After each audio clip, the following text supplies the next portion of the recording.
કેમ છો બધા મજામાં? તમે તો મજામાં જ હશો, અમે પણ મજામાં છીએ. તો જો હું આજ બનાવું છું ડોડાનું શાક. ભાઈ સુરતથી આવ્યા હતા, ભાઈ ડોડાનું શાક ખાવાનું મન છું, તો હું ડોડાનું શાક બનાવું છું.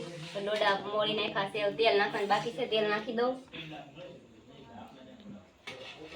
તેલ નાખી દીધું છે, તેલમાં ધાણા જીરું પેલા નાખવાનું છે. તેલ આવ્યું નથી.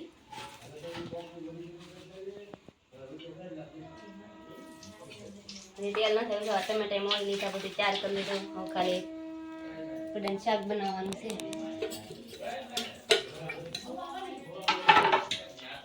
થોડુંક તેલ વધી ગયું એટલે પાવડી તેલ નાખી પડશે, પાછું મૂકી દુકાના જેવું નાખી આપણે. તેલ તો આવી ગયું છે, તેલ તો ફૂલ આવી ગયું છે. પાંદડા નાખવાના છે, તેલ ને એવું બધું છે. તેલ ને નાખી દઈએ.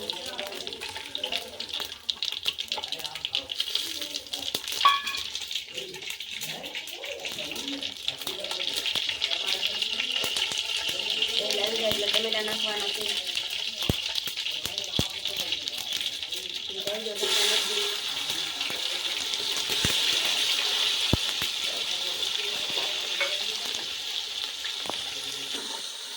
ટમેટા સડી જાય એટલે પછી આપણે ડોડા નાખવાનું છે. હળદર નાખવાનું બાકી છે એટલે હળદર નાખી દઈએ.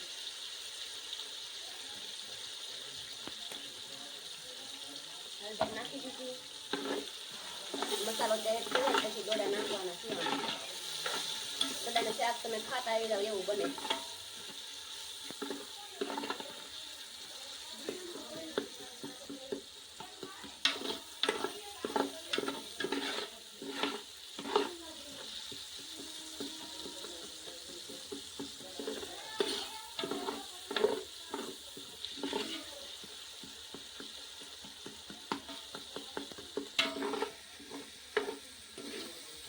મસાલો હવે તૈયાર થઈ ગયો છે.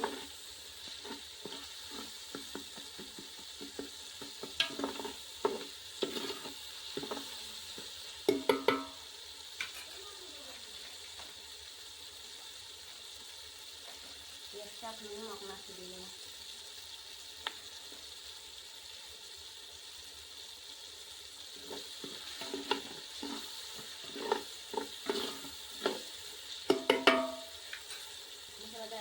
ડોડા એમાં નાખવાના છે.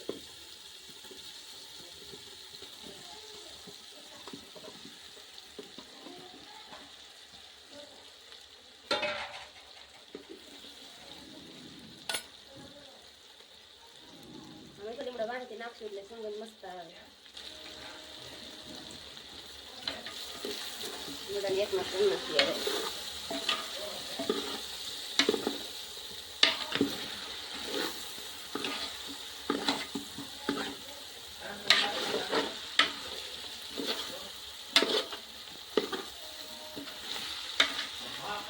બહુ મસ્ત આવે છે શાકીઓ.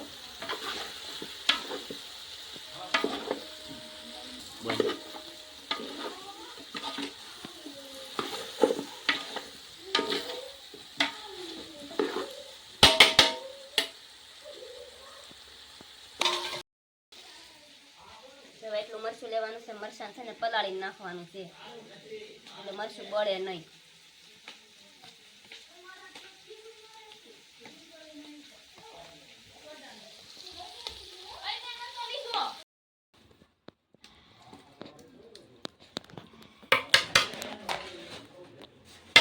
તો શાકને ઘડીક ટાંકી દેવું, હવા નીકળે નહીં.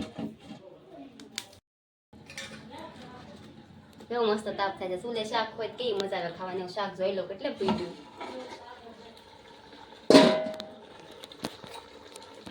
શાક તો સારું સડવા જાય એવું છે.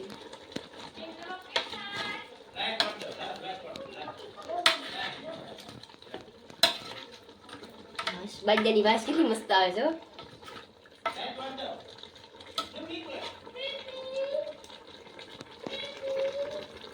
વાસ તો બહુ મસ્ત આવે છે બાજરાની.